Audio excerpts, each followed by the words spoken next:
Last week, I had an experience I haven't had in a while. I was on an online form, and it wanted me to check a box for my racial identity. A single box. Where is the both and of this? It brought back a lot of feelings for me.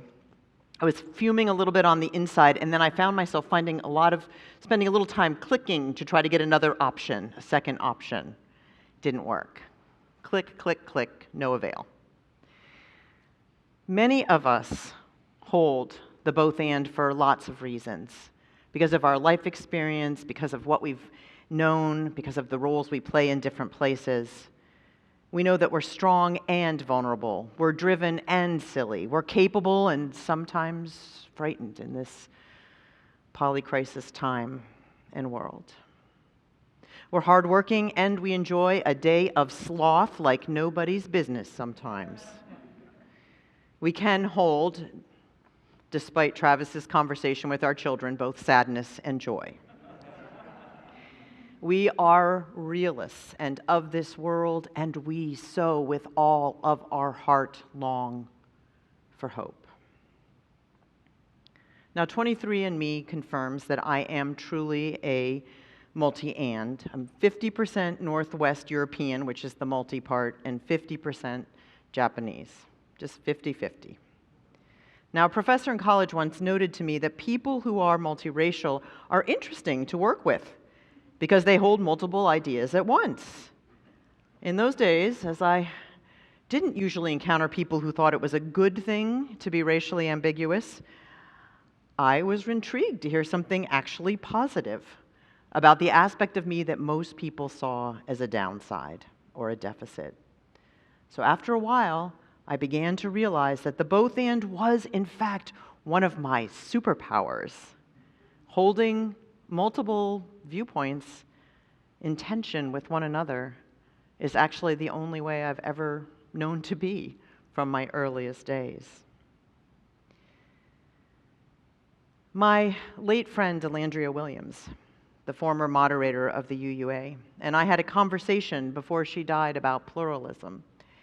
Delandria never said anything halfway. If she said it to you, it was like, no, this is how it is.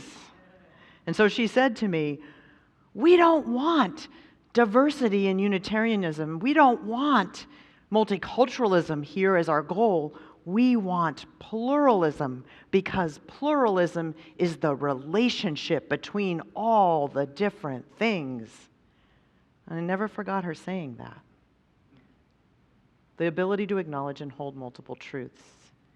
Now, Diana Echt of the Pluralism Project at Harvard University might say a little bit more calmly, pluralism is an ethic of living together in a diverse society, not mere tolerance or relativism, but the real encounter of differing commitments.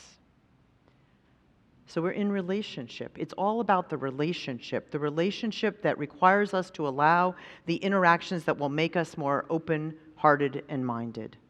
And I wanted us to remember the words of Sophia Lyons-Foss because I think that in a community such as ours, there are some beliefs that perhaps we're not as open to. The ones that aren't expansive, that don't open our hearts. But we need to be able to travel on the open gateway, pliable, expansive, and sunshiny beliefs of which Foz reminded us.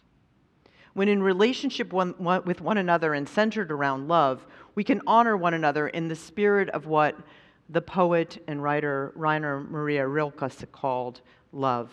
And he said this, love consists in this, that two solitudes protect and border and then greet one another. And as the writer Bell Hooks expands on this idea, to know love, we have to tell the truth to ourselves and to others. Commitment to truth-telling lays the groundwork for the openness and honesty that is the heartbeat of love. The openness and honesty that is the heartbeat of love. So pluralism. Were we to continue to step into it, to continue to embrace it, could mean that the atheist could celebrate the theist and the theist the atheist, and that the person whose Jewish roots matter could be in dialogue with the person who is a Christian or a Muslim, or that the person who is exploring the sacred they feel in the natural world, and today we are seeing that power, are we not, could explore the truth from somebody who finds human knowledge held in community to be the biggest inspiration.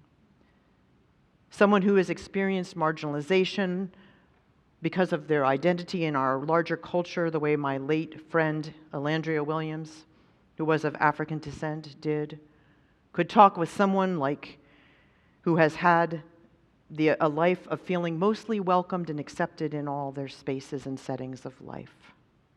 Pluralism could allow us to talk about the ways of knowing across generations where our opportunities may feel very different from one generation to another. In the spirit of beloved Unitarian theologian Henry Nelson Wyman, who I might just talk about a little bit more at our class on Wednesday night, may we aim to engage in the ferment of what he called creative interchange. He believed that new good was only created across difference. When good increases, he said, a process of reorganization is going on, generating new meanings, integrating them with the old, endowing each event as it occurs with a wider range of reference. That happens, he said, when we are able to see our differences as the reason for our continued conversation.